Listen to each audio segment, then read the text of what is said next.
guys, what's going on? I hope you're having a fantastic day. Halloween's on the way, and I'm super hyped. I love Halloween.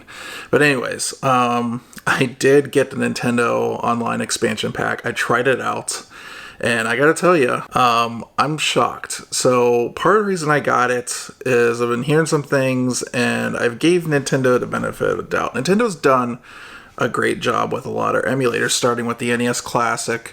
The emulation was fairly good. There was some issues there with like the display and some shimmering and stuff going on. And when the SNES Classic came out, they fixed it with some interpolation. And then when the online service came out, they added those improvements to the NES stuff.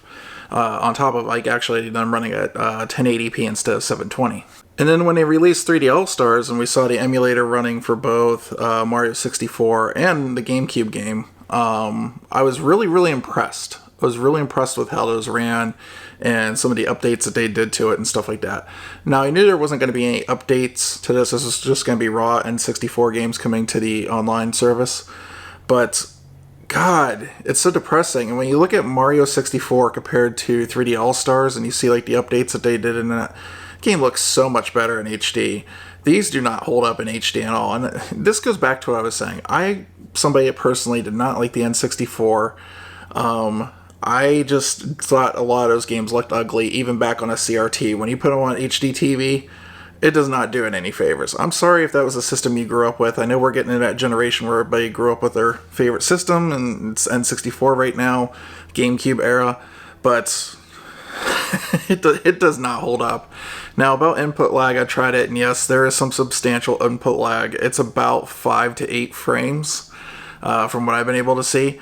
And it's about 2 frames more than on the 3D All-Stars collection, which was weird because it's the same N64 emulator that was on that collection. So I don't know what's going on there. But here's what I have to say about that. If you're somebody that just casually wants to play these games and you're getting the Animal Crossing DLC, or you have no other ways to play N64 and you just got that itch, but you don't want to like spend a lot of money on the system and the game carts or some other way of playing it, like on your computer or something like that, you don't want to deal with that headache, it's passable. It does a fine job.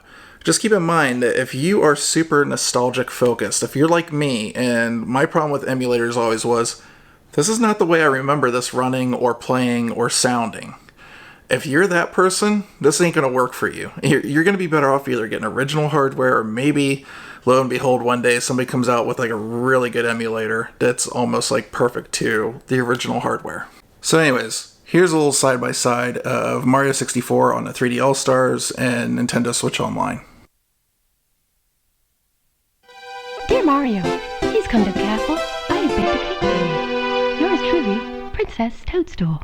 Peach.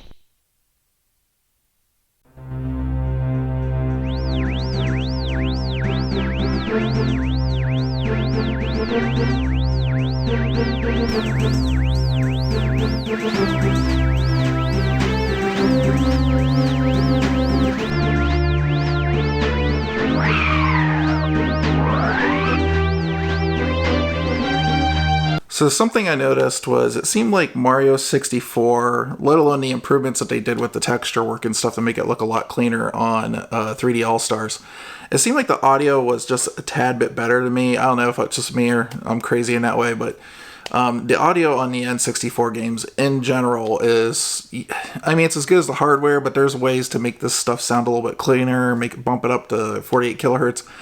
Emulators have been doing this for a while. And on top of that, what I've seen with the showing on NSO's N64 emulator, there's been jailbreaks out there for the Switch, and people have been making emulators for the N64s that have been jailbroken, and I think they've been doing a better job than NSO is.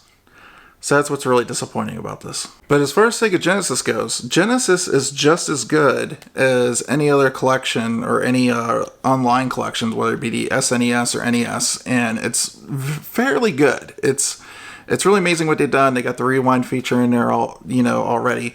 I think the only problem people have said with this collection, I have to agree, is there's other ways to buy these Genesis games on the Switch, and like a lot of them, like a big gulf of them, are in a collection that's like $20 normally. So it's kind of a hard sell at that point. I guess this is kind of one of the reasons why they just kind of threw it in as an extra. So first off, we're going to check out Sonic the Hedgehog 2, and I compared it to my Mega SG, which is an FPGA-based console. And so we're going to run those side by side and have the audio go from one to the other, and we'll see how it is. So we'll see how it compares to real hardware.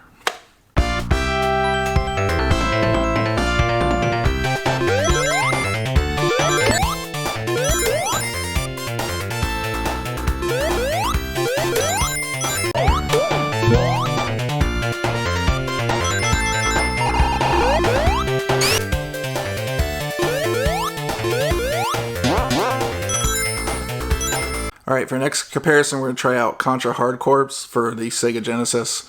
I was happy to find this at PAX this year, actually. This game's super hard, by the way. If you have never played this before and NSO is your first time playing this, good luck. Hey, I just noticed that it's got Konami on the back instead of Sega. Don't think I've ever noticed that before. Yeah, look, Sonic has made by Sega on the back. I don't know if you can see that. And then on the back of Contra it has Konami. I don't think I ever noticed that before. They all like that? Learned something new.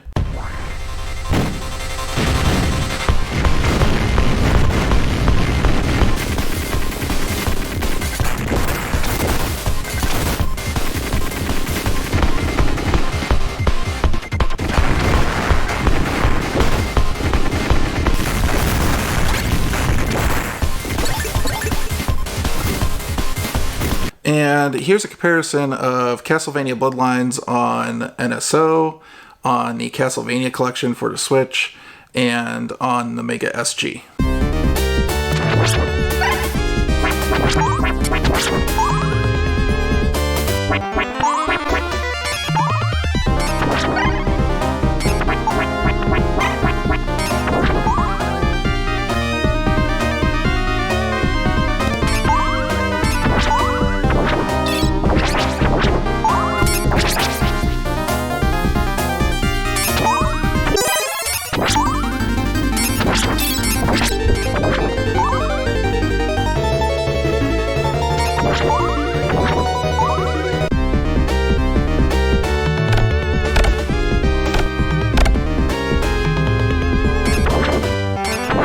One thing I've noticed is that although the colors on both NSO and on a Castlevania collection for this game, you can tell the colors are maybe like a little bit richer looking. I came across that way to me where they're a little bit duller on the Mega SG, which is the FPGA console.